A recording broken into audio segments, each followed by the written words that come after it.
Terima kasih Anda masih menyaksikan live update. Balai Arkeolog Sumsel sampai saat ini tidak tahu pasti bentuk situs megalitikum Rinduati, Kecamatan Gumai Ulu, tepatnya di jalur alternatif Kota Pagar Alam, Kabupaten Lahat. Pasalnya, situs tersebut saat ini dalam kondisi rusak. Bahkan bukan saja bagian kepala yang sudah tidak ada, namun sebagian badan situs juga rusak karena diduga sengaja dirusak menggunakan palu. Kabar selengkapnya akan disampaikan rekan Wawan Septiawan, wartawan Sripoku.com yang kini sudah terhubung bersama kami. Halo Wawan. Ya, Iya, silakan dengan informasi Anda, bagaimana sistem penjagaan di sana sehingga situs berbentuk arca tersebut rusak karena diduga sengaja dirusak. oke. Terima kasih, Mei. Sebelumnya memang kejadiannya ini sudah cukup lama, sekitar tahun 98. Jadi memang mungkin saat itu penjagaan dari situs-situs megalitikum atau situs bersejarah ini belum terlalu ketat seperti saat ini.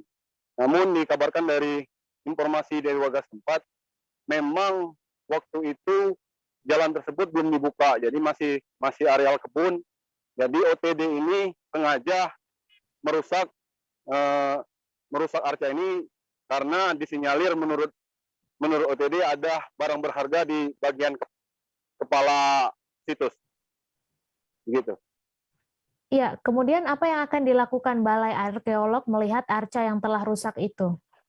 Nah, sampai saat ini memang sudah beberapa tahun belakangan ini pihak Balar sudah mendata hampir ratusan megalitikum yang berada di Kota Pagar Alam maupun di Kabupaten Lahat. Saat ini yang dilakukan yaitu memagar atau melindungi semua cagar budaya tersebut. Sampai pihak Balar juga menunjuk warga setempat sebagai juru pelihara atau jupel. Begitu, Mei. Ya, lalu apa himbauan dari Balai Arkeolog sendiri ke depannya untuk arca yang telah rusak itu? Nah, itu yang sangat penting saat ini.